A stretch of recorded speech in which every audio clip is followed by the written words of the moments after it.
Et Jésus, après son baptême, fut conduit au désert par l'Esprit pour être tenté par le démon. L'évangéliste Matthieu nous informe que le Seigneur, après avoir jeûné 40 jours et 40 nuits, il eut faim et a été tenté 3 fois par le tentateur qui s'approcha de lui. Puis le texte ajoute que le démon ayant été vaincu par le Christ, le quitta, et voici que des anges s'approchèrent de lui et ils le servaient. Du désert au paradis est le thème de notre émission d'aujourd'hui, autour de la thèse chrétienne qui s'est développée à partir du IVe siècle, autour et à partir des déserts d'Égypte et de Palestine. Pour en parler, je reçois le père Stephen Hedley, qui vient de publier Du désert au paradis, introduction à la théologie ascétique aux éditions Cerf Patrimoine. Nous évoquerons ces hommes ivres de Dieu, les grands centres monastiques qui se forment dans le désert autour des figures de saint Antoine, de saint Macaire, de saint Pacôme, de saint Sabas, mais aussi des premiers ermites du désert qui cherchent à vivre par anticipation dans la proximité immédiate de Dieu, prenant en cela le relais des martyrs qui eux aussi avaient conscience d'aller en quelque sorte à la rencontre du Christ. Cet entretien sera précédé du journal de l'orthodoxie et sera suivi d'une vidéo-reportage du père Jivko Panev d'orthodoxie.com avec la voix d'Emilia, son épouse, portant sur l'exposition Le pèlerinage de l'âme, image d'une Russie méconnue, qui vient d'être inaugurée par Monseigneur Nestor à Paris au Centre spirituel et culturel orthodoxe russe au Quai Branly et qui propose jusqu'au 7 octobre un voyage dans le nord de la Russie. Bonne émission.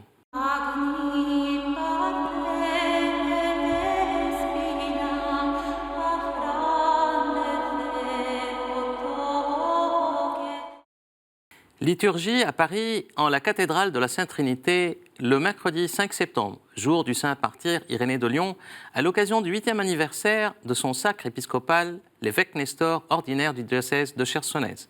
À Bussy, le prix Prince Constantin Ostrogski, remis au père Jean Brec le 13 septembre dernier au monastère de Bussy par une délégation de l'Église orthodoxe de Pologne, et ce, pour sa contribution à la théologie orthodoxe dans le domaine de l'herméneutique publique et de la bioéthique. À Paris, toujours, parution de nouveau, après une interruption d'1 an, du feuillet de l'exarcat de l'archevêché orthodoxe russe en Europe occidentale, sous l'homophore de Monseigneur Jean de Chariopolis. Ce numéro 80 de septembre 2018 évoque la synaxe des évêques qui a eu lieu début septembre à Constantinople, contient aussi un dossier sur le sacerdoce et plusieurs autres nouvelles du diocèse. À Vézelay, le 5 août dernier, Monseigneur Nestor, évêque de Chersonèse, a célébré une divine liturgie à Vézelay dans l'église Saint-Étienne et Saint-Germain d'Auxerre en Bourgogne. Ce fut l'occasion pour Monseigneur Nestor de féliciter le père Stephen Hedley pour son 75e anniversaire et lui a remis un diplôme épiscopal d'honneur. Ukraine, les tensions persistent entre le patriarcat œcuménique et le patriarcat de Moscou au sujet de l'Ukraine. Après la nomination par le patriarcat de Constantinople de 2 évêques exarques pour l'Ukraine qui ont rencontré le président ukrainien Porochenko, le synode de l'Église orthodoxe russe s'est réuni en séance extraordinaire le 14 septembre sous la présidence du patriarche Kirill et a décidé plusieurs mesures de suspension de la commémoration liturgique du patriarche Bartholomée de Constantinople et de toute concélébration avec les hiérarques du patriarcat de Constantinople, ainsi que l'interruption de la participation de l'Église orthodoxe russe aux assemblées épiscopales, ainsi qu'au dialogue théologique, aux commissions multilatérales et à toutes les autres structures dans lesquelles président ou coprésident des représentants du patriarcat de Constantinople. En Pologne, les 2 primats des églises orthodoxes d'Alexandrie et de Pologne, le patriarche Théodore II et sa béatitude Sava de Varsovie, ont publié le 21 septembre dernier un appel conjoint aux primats des églises orthodoxes locales et à la plénitude de la Sainte Orthodoxie au sujet de l'Ukraine. Et ils ont appelé à faire tout ce qui est en le pouvoir de ceux qui sont en responsabilité pour éviter le conflit concernant cette question afin d'installer l'ordre ecclésial sur le territoire ukrainien. Istanbul, la Cour suprême en Turquie a rejeté la demande qui a été faite par un groupe religieux radical pour transformer le statut de la cathédrale Sainte-Sophie, qui actuellement a le statut d'un musée, en lui accordant le statut d'une mosquée. En Autriche, selon certaines sources officielles autrichiennes et les chiffres qui sont fournis par des organisations orthodoxes et chrétiennes du pays, l'Église orthodoxe est en passe de devenir la 2e communauté religieuse après l'Église catholique romaine. Publication et annonce à l'occasion de la sortie de l'album Les Voix de l'Unité du séminaire orthodoxe russe en France et du séminaire Saint-Sulpice d'Issy-les-Moulineaux, les séminaristes catholiques et orthodoxes se produisent ensemble pour un concert exceptionnel qui aura lieu le 11 octobre 2018 à 20h30 à l'église russe Sainte-Trinité au Quai Branly.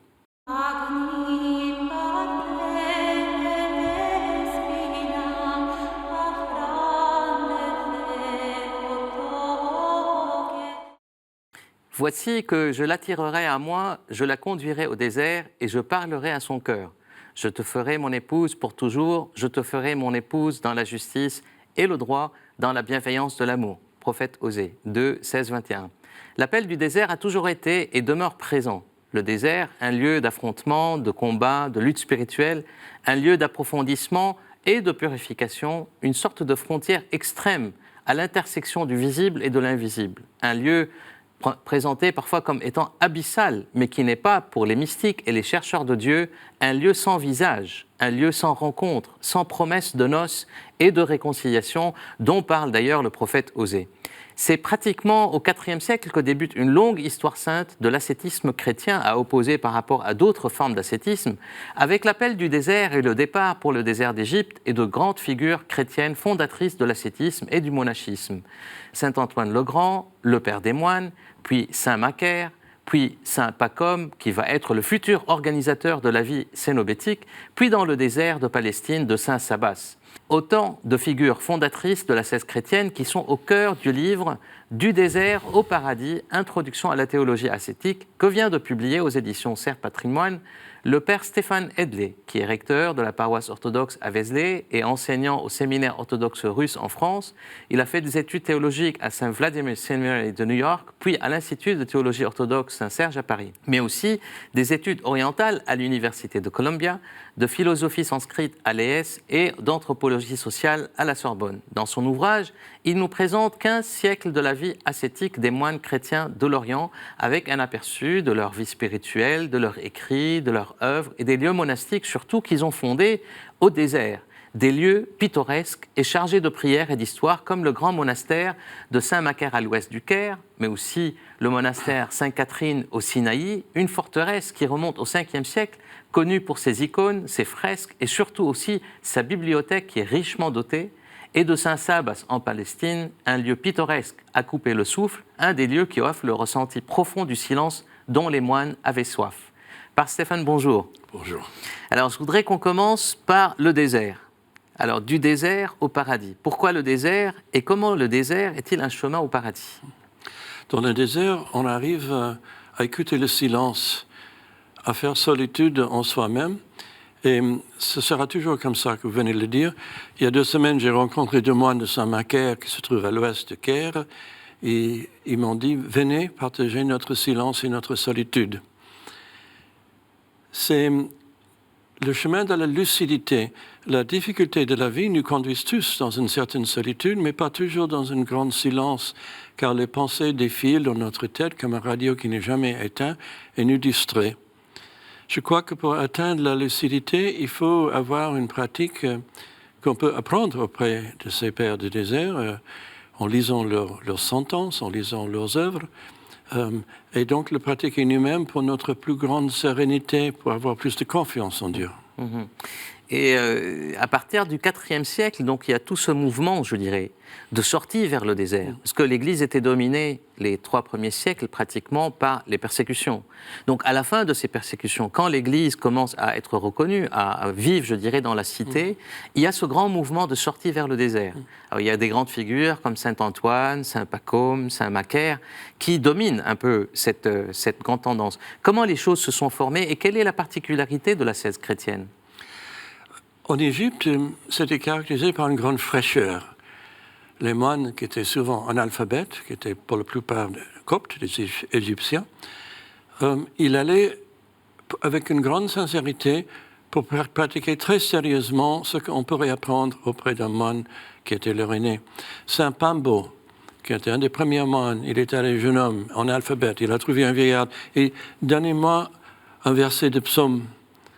Et le vieillard lui donne un verset de psaume. « Tu garderas ton esprit dans la voie du Seigneur et tu veilleras sur ta bouche. » Saint Pambo est revenu auprès du vieillard 8 ans après. Et le vieillard dit « Mais ça fait longtemps qu'on ne s'est pas vu. » Il a dit « Je n'osais pas revenir tant que je n'ai pas pratiqué la phrase que vous m'avez donnée. » Extraordinaire. C'est tout un enseignement là-dessus. Ouais. Alors, les figures de Saint Antoine, de Saint Macaire. Alors, Saint Antoine, qu'est-ce qu'on peut dire aussi sur cette grande figure un peu de le père des moines, quelque part? Pour quelqu'un qui veut lire les écrits de Saint Antoine, c'est-à-dire la tradition orale nous a transmis un peu de son enseignement, C'est très nourrissant. La vie de saint Antoine d'Athanase le Grand est pour un premier... un grand classique. Un grand classique. La première grande biographie d'un moine du désert est assez sévère. Et je comprends que ces fois, les gens ne comprennent pas... Elle est difficile d'accès. L'ascèse qu'avait pratiqué saint Antoine. Mais c'est comme dans un vortex, il va toujours de plus en plus profonde. Et ce n'est pas lugubre, ce n'est pas sombre, c'est une recherche de la lumière qui est au bout du tunnel. Et pour ça, le père Louis Bouillet, le grand oratorien, avait caractérisé ça comme une psychoanalyse chrétienne d'origine qui purifie l'esprit. Mais il y a aussi beaucoup de douceur dans tout ça. Le grand abbé Pimen, un des premiers moines, il était dans l'église, une fois un jeune moine est venu dire « Mais tel et tel, il s'endort ».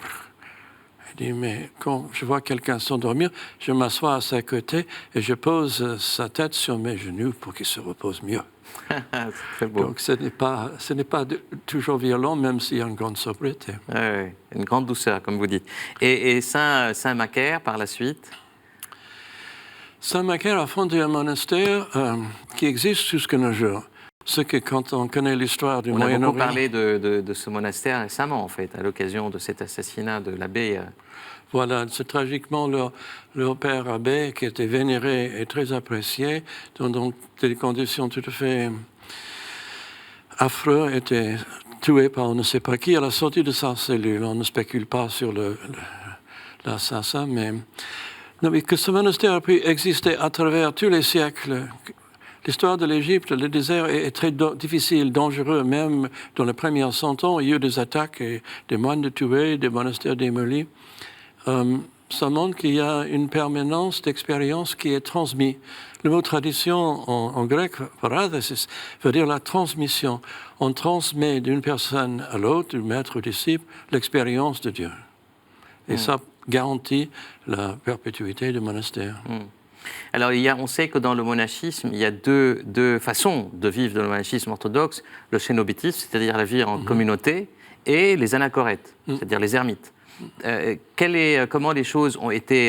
Est-ce que les anachorètes, c'est un stade beaucoup plus développé, je dirais, de la vie cénobétique, ou c'est un combat pour les plus durs, pour les plus avancés? Ça pourrait être comme ça. Il y a des monastères cénobétiques qui délèguent en skythe quelques individus qui ont besoin de plus grande solitude, mais pas nécessairement. Les règles de Saint Basile le Grand, les petites règles, les grandes règles, montrent aussi que pour Saint Basile, un moine n'est absolument pas différent qu'un laïc. Seulement, il vit avec d'autres chrétiens qui sont sérieux et engagés dans la prière. Donc, la vie cénobétique peut être le centre et n'avoir pas nécessairement des skythes autour, ou ça peut être simplement le premier stade où la grande majorité de moines vont rester jusqu'à la fin de leur vie dans la vie cénobétique sans aller dans les skythes. Et puis il y a aussi, comme en Matatos, ce skythe de Saint-André, ils sont plus grands que beaucoup de monastères. C'est immense, le skythe de Saint-André. Voilà, tout à fait. Ouais. Donc il y a toutes sortes de variations, et comme on n'a pas des ordres religieux, chaque monastère vit son propre charisme et se développe à travers les siècles de sa manière propre. Et donc c'est le père Ligoumène, quelque part, en fait, le père spirituel du monastère qui, lui, organise la vie spirituelle à l'intérieur de la communauté?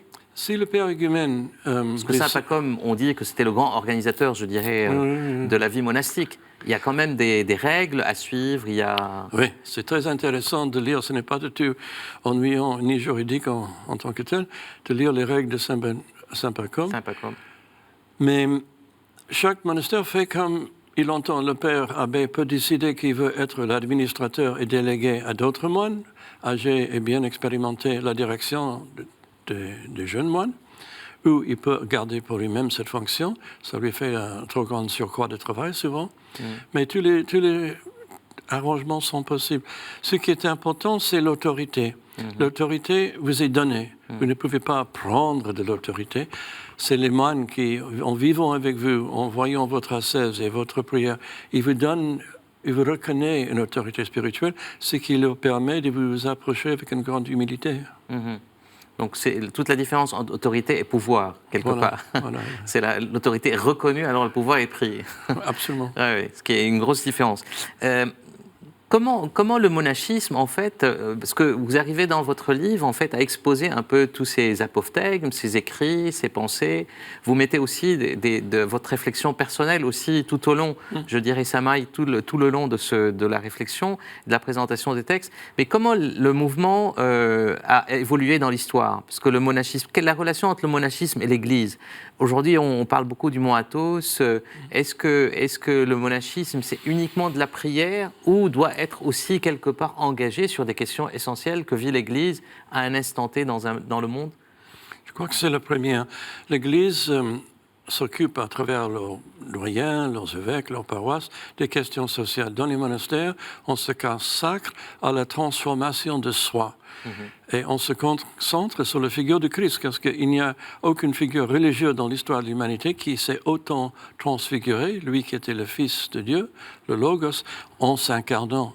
Donc c'est un regard presque exclusif sur le Christ. Et le génie des œuvres sociales de l'Europe occidentale n'est pas à mettre en question, mais normalement, il y a toujours des exceptions, normalement, dans les monastères, on se consacre uniquement sur le travail manuel, l'ascèse et la prière. Donc il n'y a pas de forme, je dirais, de monachisme qui est intégrée dans la vie du monde, mais c'est une vie pour le monde, mais pas forcément dans le monde en tant que tel directement. Les Basiliades, par exemple, de Saint Basile, c'était un autre modèle aussi à un instant T, qui ne s'est pas forcément développé par la suite. Oui, Saint Basile, comme je viens de dire, disait les moines ne sont pas différents de tout le monde. Il n'y a pas de mur entre nos moines et les paysans qui habitent dans le village à côté. En même temps, c'est sûr que l'organisation matérielle du monastère permet aux moines de consacrer 8 ou 9 heures par jour à la prière, ce qui n'est pas possible quand vous êtes père de famille. Donc, c'est le modèle de Saint Basile, par sa simplicité, a beaucoup influencé Saint Benoît. Oui. C'est important qu'il y ait eu cette... Et même Saint Cassien, qui a importé l'expérience de Père de désert en Égypte autour de Marseille, quand elle a écrit ses institutions et ses conférences, a donné, enfin, les historiens du monachisme catholique occidental, a donné le sel qui, jusqu'à maintenant, donne le goût du monachisme chez nous. Alors, vous enseignez, Père, la théologie ascétique, ce qu'on appelle, c'est un peu... comme la théologie patristique, mais c'est autour de la notion de l'ascèse chrétienne, donc du développement du monachisme. Qu'est-ce que, par exemple, l'enseignement de la théologie ascétique apporte aujourd'hui aux séminaristes, à ceux qui sont destinés à une vie sociale, et au-delà, en fait, à tout chrétien qui veut vivre vraiment son identité et sa chrétienne et son... Évidemment, ce n'est pas pour singer, le mot n'est pas approprié, mais singer les moines. C'est que dans la vie de chacun, et notamment des prêtres qui doivent enterrer des jeunes suicidés, assister des familles en deuil pour un tas de raisons, il y a beaucoup d'épreuves spirituelles. Et la vie ascétique permet de nettoyer l'autel de son cœur et donc faire face avec joie et avec espoir à la suite, après des événements qui sont parfois très, très éprouvants. Et ce que je viens de dire s'applique aussi aux mères de famille, aux pères de famille, aux jeunes chrétiens, adolescents. On a besoin, dans un monde qui est autrement difficile, d'avoir accès à une plus grande sérénité, une plus grande confiance en Dieu, par la purification de l'autel de son cœur sur lequel on va offrir très spontanément, d'une manière très conversationnelle presque, ce qu'on a besoin de dire à Dieu. Ce qui est impressionnant dans le livre, mais aussi ça on le savait, c'est un peu ce qu'on appelle les apophthegmes, c'est-à-dire un peu on parle des proverbes dans la sagesse populaire, et parfois en fait lorsqu'on entend un proverbe, on est pris tout simplement comme si c'était une évidence, alors qu'il y a une simplicité dans les proverbes et il y a une vraie sagesse. Dans les apophthegmes, c'est la même chose. Parfois on est pris par la grande simplicité d'une réflexion patristique ou d'un père. Et c'est une évidence. Alors c'est ça peut-être aussi, il faut revenir un peu à cette dimension-là, je dirais, dans la vie de l'Église aujourd'hui. Chacun peut lire les sentences du désert, ce qu'on appelle en grec les apophthegmes. Il y a des éditions, multiples éditions, et on peut garder ça chez soi, et quand on a un peu de découragement, on lit ça, et ça nettoie le cœur. Et on peut le lire 15 fois dans l'année et chaque fois ça frappe nos oreilles différemment. Et c'est la force d'une tradition orale qui n'était jamais littéraire. C'était transmis pendant des générations en copte et ensuite en grec à travers le désert. Ça atteint Gaza, Palestine, le Sinaï et tout le nord de le parcours méditerranéen. C'est une sorte de best-seller, quoi. Et c'est vraiment le fondement de la réflexion sur comment rester proche de Dieu, tout simplement, ou comment s'approcher davantage de Dieu. Donc je retiens proche de Dieu, purification de son intérieur. En tout cas, merci beaucoup. Moi, je vous encourage à lire ce livre qui est très, très intéressant, très fouillé. Il y a beaucoup d'informations comme ça sur la vie des pères du désert, ce qu'on appelle les pères du désert. Et c'est cette théologie du désert, quelque part. Et chacun a besoin aussi de son désert intérieur. Les moines disent que c'est le désert intérieur qui doit être découvert. Je vous invite à regarder maintenant une vidéo qui est très intéressante sur une exposition qui a eu lieu au Centre spirituel et culturel au Quai Branly, russe au Quai Branly. Et je vous dis à la prochaine émission. Merci, Père.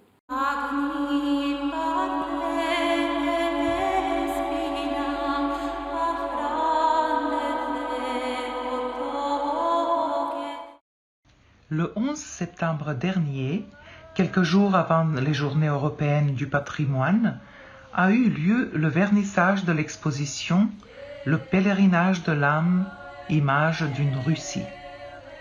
Organisée par le Centre spirituel et culturel orthodoxe russe à Paris et le diocèse de Chersonèse, l'exposition présente des toiles, des costumes et des antiquités du nord de la Russie de la collection de l'artiste Ivan Glazunov, membre de l'Académie des Beaux-Arts de la Fédération de Russie.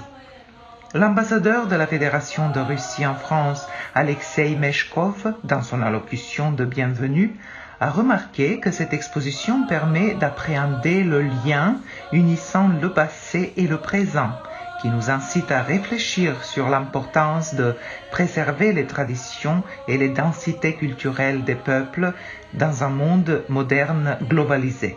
Ainsi, cette exposition donne la possibilité de percevoir la culture russe dans la richesse de ses traditions et de son héritage spirituel et de s'approcher de la compréhension de l'âme et du caractère russe. Monseigneur Nestor, de son côté, a souhaité la bienvenue à tous les invités. Il a souligné que cette exposition est un fruit de la collaboration entre le diocèse de Chersonèse et le Centre culturel russe. Monseigneur Nestor a remercié Ivan Glazunov et sa femme de donner l'occasion unique aux visiteurs du centre d'entreprendre ce pèlerinage dans l'âme russe. Enfin, l'artiste Ivan Glazunov a pris la parole pour remercier ses hôtes pour l'accueil de l'exposition. Il est brièvement revenu sur l'histoire de sa collection, dont le but est de sauvegarder l'héritage de la vieille Russie du Nord, qui a inspiré de nombreux artistes russes depuis 2 siècles. L'exposition, qui occupe 2 étages du centre russe, comprend des peintures, des objets d'art populaires et des costumes traditionnels russes du XVIIIe et du XIXe siècle, provenant des grandes villes du nord de la Russie, Kostroma, Nijni Novgorod, Vologda. Les costumes collectés par l'artiste et sa femme Yulia Glazunova pendant leur voyage dans le nord de la Russie ont pour pièce principale le sarafan, une robe brodée droite sans manches portée avec le kokochnik, une coiffure haute qui peut être en pointe ou arrondie, reliée à l'arrière de la tête par de larges rubans. L'avant est parfois décoré de perles. Les visiteurs pourront admirer des coffres et des coffrets en bois peints du XVIIe siècle, la malle du XVIIe siècle en provenance de Kolmogory, village natal de Mikhail Lomonosov, recouverte de fourrure de nerpa, phoque d'eau douce, ou une grande louche en bois du XVIIe siècle recouverte d'une peinture d'influence iranienne. Parmi les tableaux exposés figure le portrait de Mikhail Fyodorovitch, premier tsar de la dynastie des Romanov, qu'Ivan Glazunov a réalisé en 2013 à l'occasion du 400e anniversaire de la dynastie des Romanov. Le portrait représente un jeune homme qui vient de monter sur le trône entouré de gardes du corps, Rinda. Après avoir fait des recherches sur les costumes russes de jadis, l'époque et le quotidien de la principauté de Moscou au XVIe et XVIIe siècle, le peintre a réalisé des esquisses de costumes d'après des vêtements de boyards de l'époque. Cette série de costumes a été créée avec des soies uniques en leur genre, tissées à la main dans les ateliers russes Stariny Tkani, tissus anciens, ainsi qu'avec les tissus de la célèbre manufacture vénitienne Fortuny. Un plat en argent a également été réalisé d'après les esquisses du peintre et la vaisselle des tsars de l'époque des premiers Romanov. Il est à noter que l'exposition est accompagnée de la projection en continu d'un film créé à partir des enregistrements réalisés par le couple des artistes Glazunov lors de leurs nombreuses expéditions dans le nord de la Russie. L'exposition est ouverte jusqu'au 7 octobre, tous les jours, de 14 à 19 heures, sauf le lundi, au Centre culturel et spirituel russe, 1 quai Branly, Paris, 7e arrondissement.